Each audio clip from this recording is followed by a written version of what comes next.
Hello. Welcome to Hexal Dutch School. Today, we are going to learn about the Dutch letter R. The Dutch R is pronounced as a rolling or guttural R, depending on the region. Some speakers roll it with the tongue, while others produce a guttural sound in the throat. Listen carefully. Say it with me. R. Now, repeat after me. R. Once more. R. Let's practice it a few more times.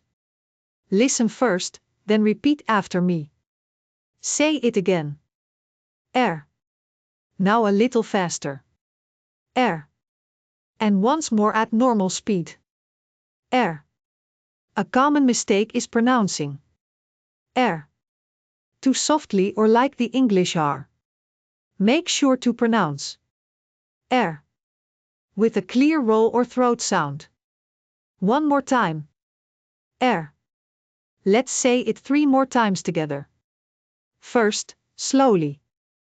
R. Now, a little faster. R.